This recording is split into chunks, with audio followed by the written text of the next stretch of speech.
La première réaction de Trump aux drones russes en Pologne ne va pas rassurer l'OTAN. Volodymyr Zelensky a, lui, regretté le « manque d'action » des dirigeants occidentaux après l'intrusion de drones russes dans l'espace aérien polonais. À rebours des réactions de ses partenaires européens de l'OTAN qui dénoncent avec fermeté cette nouvelle escalade. Donald Trump a noté la « violation de l'espace aérien polonais » par la Russie dans un message énigmatique, au ton presque désinvolte, publié sur son réseau Truth Social, ce mercredi 10 septembre. Qu'est-ce qui se passe avec la Russie qui viole l'espace aérien polonais avec des drones ? C'est parti, a écrit le président américain, dans sa première et succincte réaction depuis que l'OTAN a aidé à intercepter des drones que les Occidentaux jugent délibérément envoyés dans la nuit par la Russie.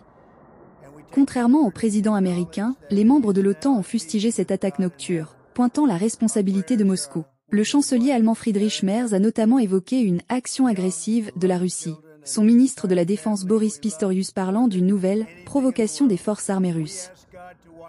Emmanuel Macron a, lui, condamné avec la plus grande fermeté l'incursion de drones russes en Pologne. Tandis que la Russie a démenti avoir visé la Pologne et a accusé Varsovie de répandre des « mythes » pour intensifier la guerre en Ukraine. Le Conseil de l'Atlantique Nord, le principal organe de décision politique de l'Alliance, a décidé de modifier ce mercredi le format de sa réunion hebdomadaire pour la tenir dans le cadre de l'article 4 du traité constitutif de cette organisation, dont Varsovie a demandé l'activation.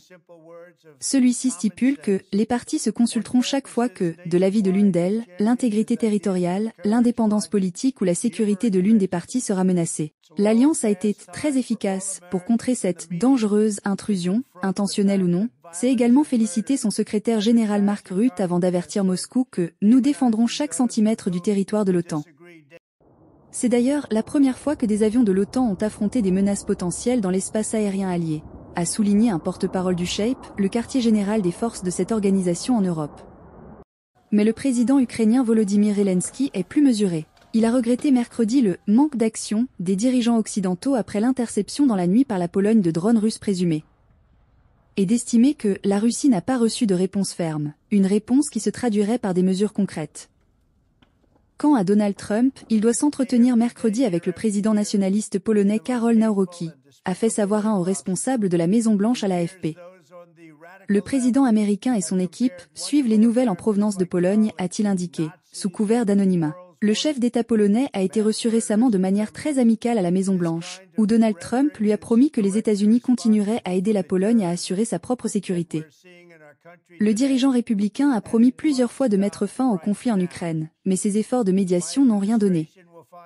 Il a par ailleurs souvent critiqué l'OTAN, en jugeant que certains pays membres ne faisaient pas d'efforts suffisants en termes de budget militaire. Donald Trump refuse depuis le début d'attribuer la responsabilité de la guerre en Ukraine à la Russie, et ses menaces de sanctionner plus sévèrement Moscou ne se sont jusqu'ici pas concrétisées.